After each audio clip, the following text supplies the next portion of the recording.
Hey everybody, it's Matt. Welcome back to the Journey Church podcast. If you haven't yet, be sure to subscribe to this podcast so you can automatically get our weekly episodes. And you might want to go ahead and subscribe to our Journey YouTube channel as well. You'll find messages, music, interviews, inspiring stories, and more for you all right there. Now, I hope this episode helps you take your next step in following Jesus. Nobody escapes the dysfunctional family title. I was actually just talking to somebody in the hallway. It's like, don't let your parents tell you it's all about you, right? It's everybody. We're all experiencing this dysfunction and how we deal with that. So today, as we wrap up the series, My Dysfunctional Family, let me just say, I hope that we end the series with something that you can find hope in. That it's not just looking at the problems that you deal with in your family, that you're looking at something and there are ways forward. There's hope. And there's joy to look at. So let me just say that we're going to start today's topic with 3 words that you just never want to say about family. It's the 3 worst words anybody could say about family. And no, I'm not about to curse, okay? It's just, I don't care. Wow, right? To say those words about family? And I know what you're thinking. You're like, yeah, but I really don't care about him because of what he did. I mean, it's been, years. And honestly, I just don't care anymore. I don't care about her. And the last time we had a conversation about it, you know what? I just don't care. And I could just really care less about the way they respond to things. And nothing they do is going to ever hurt me again. I'm just going to build a wall and a shield around me because I'll be honest with you about the things that they did. They can do what they want. I just don't care anymore. Now, I know what you're trying to do. I know what I try to do when we say these words. We are trying to protect, right? Here's the problem with I don't care. God created us to care. And the problem with I don't care is eventually the I don't care catches up with you because you really do care. Because you were created to care for family. That's what family is about. God put together the system called a family, as imperfect as it ends up being in this sinful world. God put together the family unit to provide for you and to help care for you and to move you through the tough things in life. And even though they're not perfect and you're not perfect, God has this plan to help restore, and we're going to talk about it in a second. But listen, you can't say, I don't care, because you really do. It's kind of like having a bungee cord attached to you. All these different relationships have this bungee cord. And you can't, I don't know if you've ever just try to strap things on with a bungee cord on the back of a trailer. You're not going to break the bungee part. You might break the hook, but I've never seen a bungee cord break. You can stretch it pretty far. But eventually what happens with a bungee cord when you stretch it? Snap! It snaps back. And here's the difficulty we all find ourselves in. We can say, I don't care, and I don't care, and I don't care, and stuff it down. And then it starts stretching, right? And then suddenly something starts happening, and you don't know why, but not even the people that you really are mad at anymore. It may be the people that you're living in the house with currently, and you're mad at somebody from years ago, but in this moment, they do something, and they say something that helps you remember what it felt like with that person long ago, and snap, right? And you let loose these things that have been inside you that you said you didn't care about, but man, your children are catching it, or your spouse is catching it. Or maybe your brother or sister's catching it about what happened with mom and dad years ago, and you haven't ever admitted how much you really care, but it snaps and hits the people closest to you. And wouldn't it be great to avoid all of that? Because at some point it does catch up with you. You can't avoid caring for family. So what if we could find a way to move past that, to deal with that, and actually reconcile with family? So I know this is going to be a hard, difficult sell, okay? So I'm not going to try to sell you anything. I just want to show you what Paul explained was the answer to this problem. And listen, whether you're a follower of Jesus here or not today, this is a hard thing to look at and to think about, especially for those of us who are dealing with real broken relationships in our families and real hurt and pain that's real. Because here's what I don't want to minimize today. I know that you've been hurt by family. I've been hurt by family. So I'm not trying to say we can just forget about the hurt and move on. What I want to say is there is a way to address the hurt in a way that is healthy, and Jesus showed us how to do it, and Paul explained it to us. And I want to try and show it to you to see if it's something that by you seeing how Paul explains it, that maybe it's worth grabbing onto, trying out, to see if you can move past this I don't care and move into a whole new different realm where you begin to care and you begin to reconcile where there was hurt. Okay, so let's look at a letter that Paul starts explaining. Here's how he starts in with this letter. He says, "For Christ's love compels us." So I want to talk about compelling for a minute. This word compel, I know you know what it means, but I just want to enliven it a little bit in your brains this morning, okay? Compel. There are ways to compel me forward, but the most compelling thing for me is if you tell me there's going to be something fun to do. I will do anything if it sounds like fun. I will dig a ditch if you think if it's gonna be fun. I will walk 500 miles with you if I think it's gonna be fun. I don't know what your reason and compelling reason for other people. It doesn't matter how much fun it is. They're not doing it unless something else happens. You get paid. I don't know what your compelling reason is. But when Paul puts this word compel, right? For Christ's love compels us.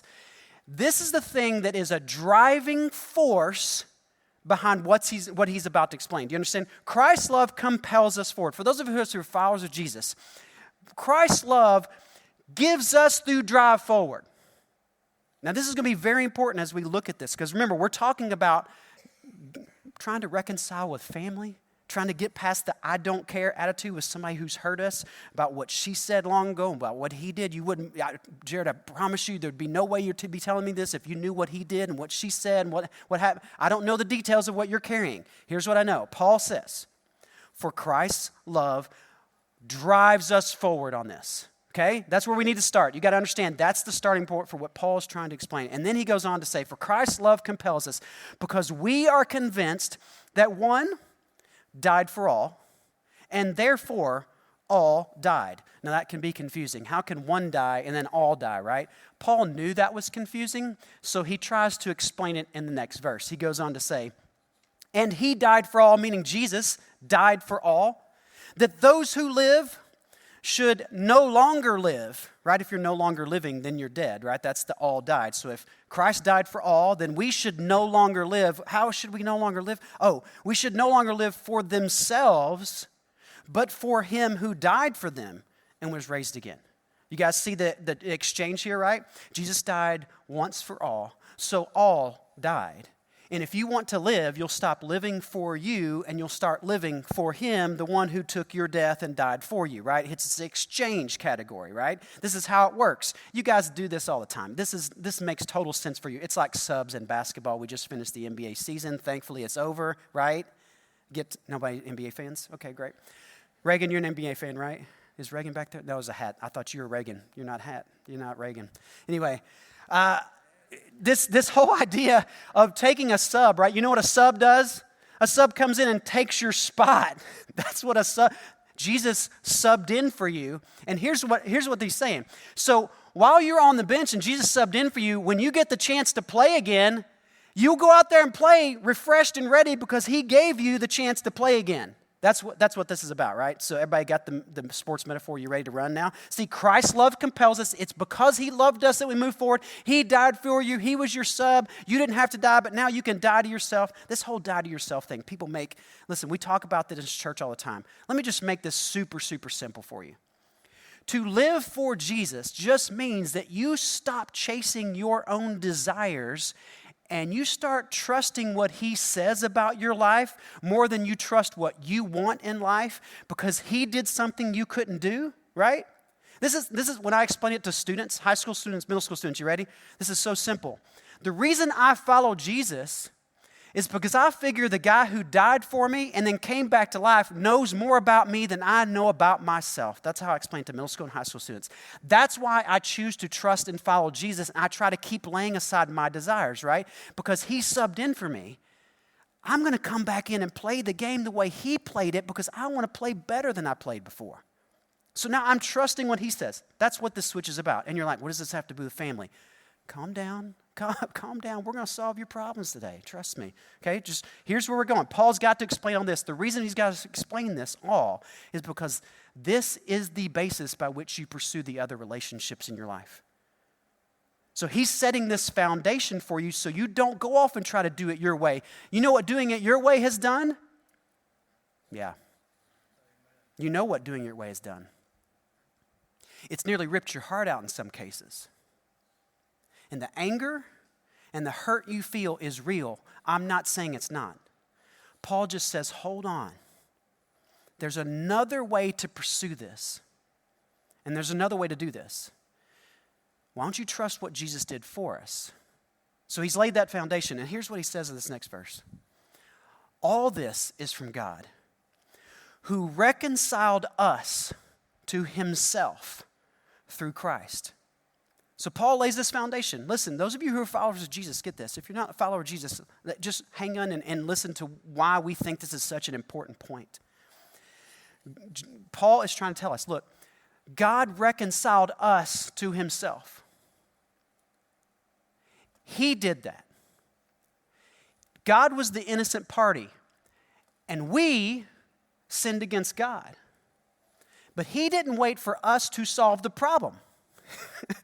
All this came from God. It was God's idea to solve this problem for us. See, he didn't wait for us to get it right, and he didn't wait for us to come groveling and begging for help. He didn't wait for us to do anything. He just said, I'm going to fix this. And here's the way I'm going to fix this. I'm going to reconcile. You guys know what reconcile means, right? Reconcile is about bringing two things that were at odds with one another back into alignment. Reconciliation is bringing those things back into alignment. And here's what, through Christ, God decided to reconcile us to himself.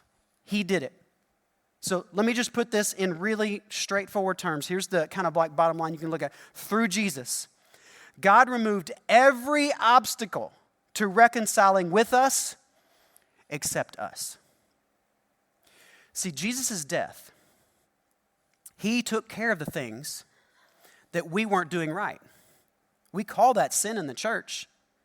I think you can look around and know that you've done things this week that are not pleasing to God in terms of like you treated somebody wrong, you were selfish about what you were doing, you had wrong thoughts, you had impure motives at work or with your spouse or whatever it was, right? You know that's in there. Here's what Jesus' death did. To reconcile, God had to do something about that, and what he did was Jesus' death took care of that and paid the debt for it. Here's the deal. God did everything for us except remove us. So let me just say this even more clearly, just so you get it. The only obstacle to you being reconciled with God is you.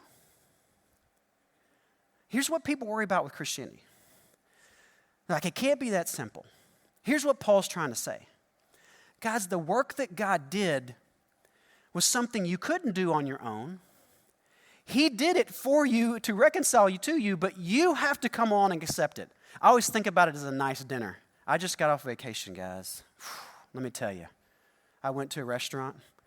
I just want to tell you, I don't experience this kind of service very often, but we were at a restaurant for 2 nights in a row, and the waiter there remembered our order from the night before. And he said, hey, would you guys like to enjoy the same appetizers you had last night? And we were like, yes, we would. That soup was wonderful. And then he brought out the soup, and he said, as a little extra, I brought this little bit of appetizer on the side. We had some extra. I brought it for you. I was like, are you kidding me right now? And then he brought out the bread and the butter, and the bread wasn't good, but that's beside the point. And But then we ordered, and he said, would you like the same thing as last night? I remembered you had this and you had this. And I said, no, actually, I want a different order. It was just, it was unbelievable. Listen, this is what God does for us. I want you to understand. God was the innocent party. We hurt him. And yet God dressed up the table. He made the meal. He opened the door. And he invited us to dinner. And I don't know about you, but that changes the way I think about the people who have hurt me. Because here's what I know about you, because it's true about me. I hope it's true about you, because it's true about me. The people who have hurt me, they don't get a shot. Right? I'm the innocent party. They got to come to me. I ain't doing nothing. She said that. It's on her. I don't care. He did that. Hey, whatever. It's up to him. I don't care anymore. I'm out. Emotionally, I try to draw that line. But listen, God didn't let us drawing the line draw a line for him. This is what's so shocking and amazing. Those of us who are followers of Jesus, we look at this and we're like, I get it. If you're not a follower of Jesus, listen, I know this is hard for you to understand. But this is why we're going to move into this next section where we try to figure out how to trust God in this. Because if God was willing to set the table for us, guys, the only obstacle between us and God is us. It's our humility. Are we willing to come and be like, oh my gosh, I honestly can't believe you're doing this for me. I can't believe you set the table for me. I can't believe you did this through Jesus for me. I can't believe his death and resurrection was for me because I don't deserve that. This is us. That's all it takes to come to God. Reconciliation is already offered and available to everybody. We don't have to work for it. We don't have to earn it. We don't have to change our ways to get it. Listen, you simply cross over from trying to do it your way to accepting what Jesus did for you and saying, okay, I'll come to dinner. Because God did all the work of reconciliation. Now, he didn't just reconcile us just so we could be okay with him. This is what Paul's passing. Listen, this is where we've gotten so far. We are reconciled to God through Jesus and his death and his resurrection. That's how it works. But that's not all. In this passage, look what Paul begins to say. All this is from God, who reconciled us to himself through Christ and gave us the ministry of reconciliation. Now listen, those of you who follow Jesus, listen up. Not only are you reconciled to God, but he then hands you this new ministry of reconciliation for you to take forward wherever you go.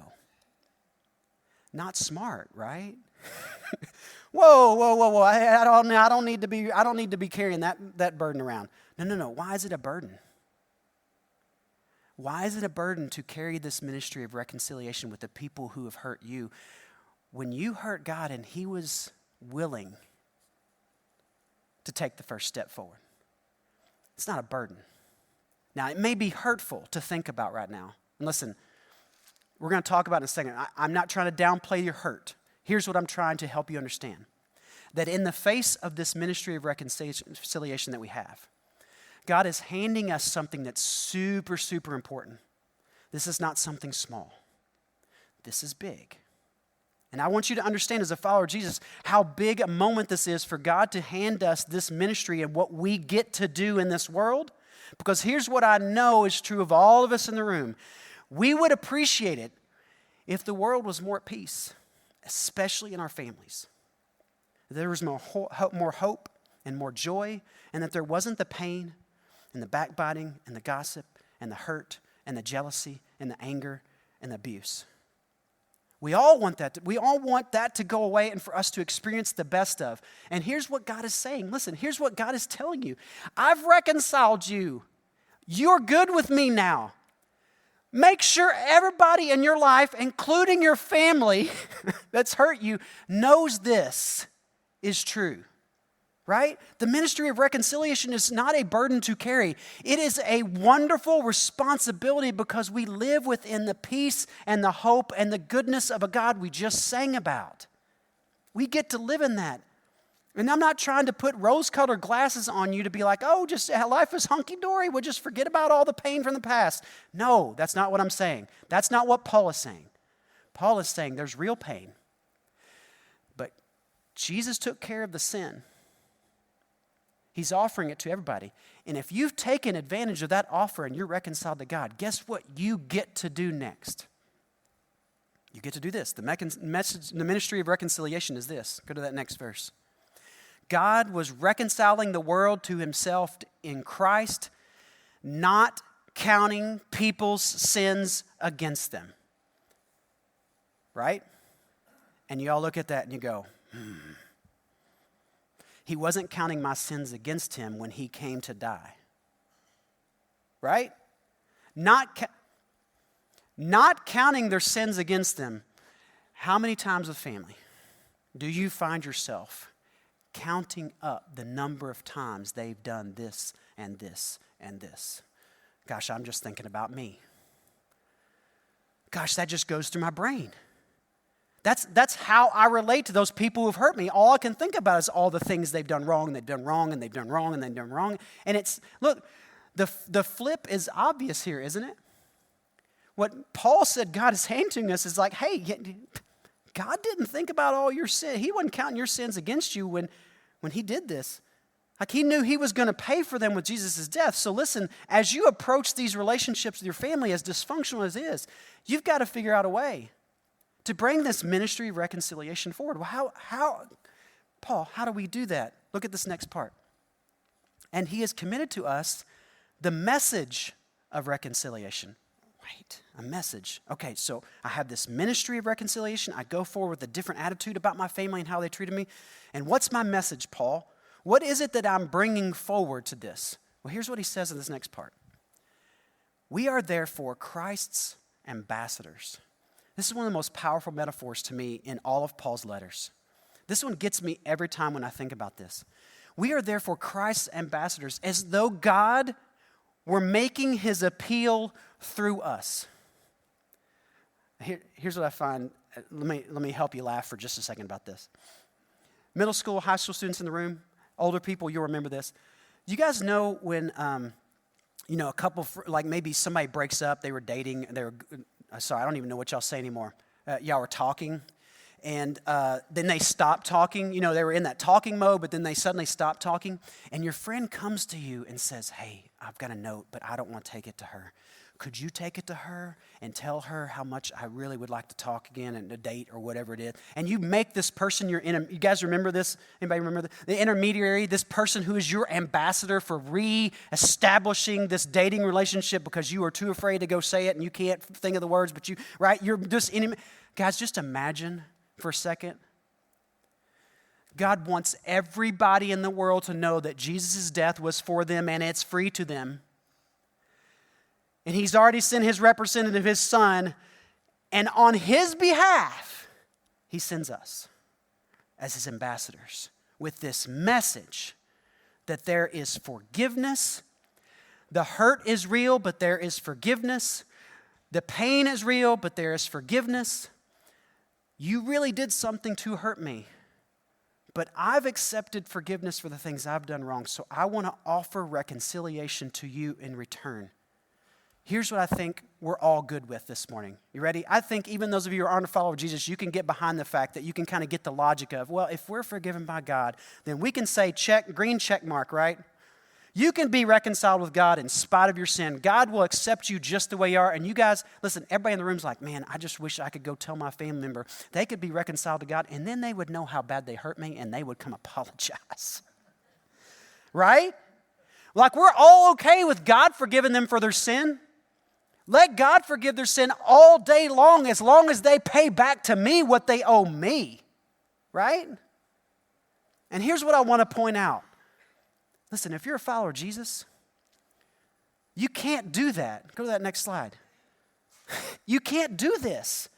You can't be okay with God forgiving your sin and then not be okay with that person. It's not possible. Reconciliation is bringing two things that were apart back into alignment. And you sinned against God, and he said, all right, your sin's in the way. I'm going to remove that. I'm going to invite you into this relationship with me. I'm taking the sin out of the way. All you got to do is come accept it. If God can do that for you, listen, you can do that for somebody who's hurt you. So let me just talk about this for a second, because some of you are in your brain, you don't know what he did. You don't know, listen, in your brain you're right now, you just cannot be reconciled with me because of your sin, because of what you said, because of what you did. Listen, for those of you who are in that situation, I get it. Here's what you got to come to terms with. If reconciliation is going to happen, you've got to become the party on the other side who's willing to make the meal, set the table, open the door, and invite them in. Now, caveat, if you're in an abusive relationship, do not let that person back in your house. If he's hitting you, if she's hitting you, If they're yelling and screaming, do not let them back in the house. This is not a place to let abusive people back in the home. If you are in an abusive situation, you look at me right now, you find a counselor or friend, and you help them help you navigate reconciliation, because you cannot do that alone. But for most of us in the room, it's something that was said or done years ago, and we keep saying we don't care. And I'm not saying you need to invite this person in and be their best friend tomorrow. Here's what I'm saying. You start the process of reconciliation, not by forcing them to grovel. You start the process of reconciliation by maybe just reaching out to them with something simple. A word of reconciliation can look like a birthday wish after years.